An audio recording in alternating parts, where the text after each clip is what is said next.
ಜಿಲ್ಲೆಯ ಕುಂದಾಪುರ ತಾಲೂಕಿನ ಕೋಟಾ ಗಿಳಿಯಾರು ಪರಿಸರದ ಯುವ ಕೃಷಿಕ ಭೋಜ ಪೂಜಾರಿ ತನ್ನ 2 ಎಕರೆ ಪ್ರದೇಶದ ಕೃಷಿ ಭೂಮಿಯಲ್ಲೇ ಕಲ್ಲಂಗಡಿ ಬೆಳೆದಿದ್ದಾರೆ. ಶ್ರಮಕ್ಕೆ ತಕ್ಕಂತೆ ಕಲ್ಲಂಗಡಿಯು ಬೆಳೆಯು ಚೆನ್ನಾಗಿ ಬೆಳೆದಿದೆ. ಆದರೆ ಲಾಭ ತಂದು ಕೊಡಬೇಕಾಗಿದ್ದ ಕಲ್ಲಂಗಡಿ ಹಣ್ಣಿನ ಕೃಷಿ ನಷ್ಟದ ಖಾತೆಗೆ ಸೇರಿಕೊಂಡಿದೆ.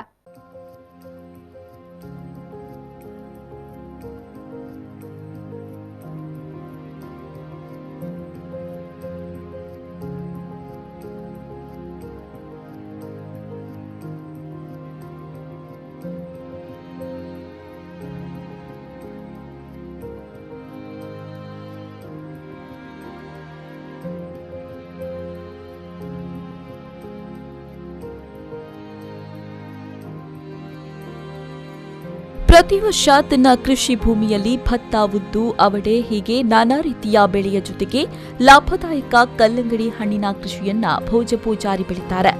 ಆದರೆ ಪ್ರತಿ ವರ್ಷ ಒಂದಲ್ಲ ಒಂದು ರೀತಿಯ ಸಮಸ್ಯೆ ಎದುರಿಸಿ ಭಾರೀ ನಷ್ಟ ಉಂಟಾಗಿದೆ. ಕಳೆದ ವರ್ಷ ಹಳದಿ ಎಲೆ ರೋಗದಿಂದ ಕಂಗೆಟ್ಟಿದ್ದ ಭೋಜ ಪೂಜಾರಿ ಈ ವರ್ಷ ಅತಿ ಉತ್ಸಾಹದಿಂದ ಕಲ್ಲಂಗಡಿ ಕೃಷಿಗೆ ಇಳಿದಿದ್ರು.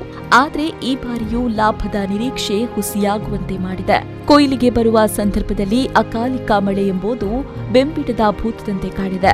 ಅಸಾಧಾರಣವಾಗಿ 20 ರಿಂದ 25 ಟನ್ ಬೆಳೆಯ ನಿರೀಕ್ಷೆಯೊಂದಿಗೆ ಕೊಯ್ಲಿಗಿಳಿದ ಭೋಜ ಪೂಜಾರಿ 10 ಟನ್ಗಷ್ಟೇ ಸಂತುಷ್ಟರಾಗಿಸಿದೆ.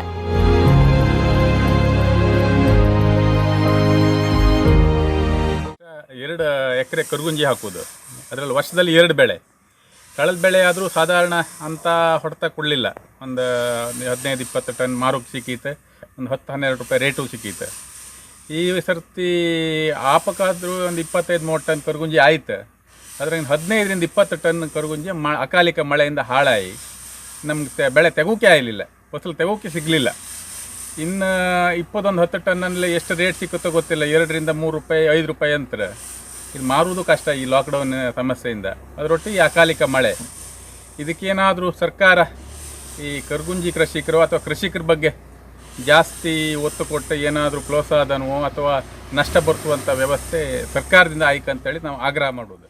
ಇನ್ನುಳಿದ ಕಾಯಿಗಳ ಕೊಯ್ಯುವಷ್ಟರಲ್ಲಿ ಮಳೆ ರೌದ್ರ ನರ್ತನ ಕಲ್ಲಂಗಡಿಯ ಮೇಲೆ ಬೀರಿ ಹುಳಗಳ ಬಾಧೆಯೊಂದಿಗೆ ಸುಮಾರು 15 ಟನ್ ಕೊಳೆಯುವಂತೆ ಮಾಡಿದೆ. ಲಾಕ್ಡೌನ್ ಬಿಸಿ ಒಂದೆಡೆಯಾದರೆ ಇತ್ತ ಅಕಾಲಿಕ ಮಳೆಯ ರೌದ್ರ ನರ್ತನ ರೈತನನ್ನ ಮಂಕಾಗಿಸಿದೆ. ತಾನು ನಿರೀಕ್ಷೆಯಲ್ಲಿದ್ದ ಲಾಭದ ಖಾತೆಯನ್ನ ಅಕಾಲಿಕ ಮಳೆ ನುಂಗಿಬಿಟ್ಟಿದೆ.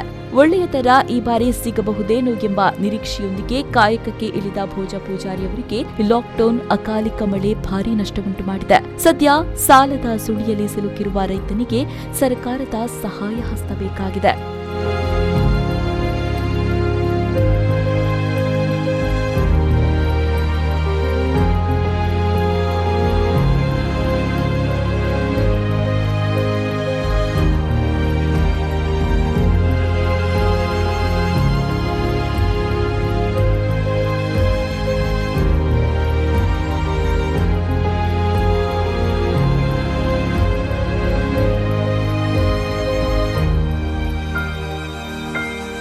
Sreejith, V4 news, Udupi.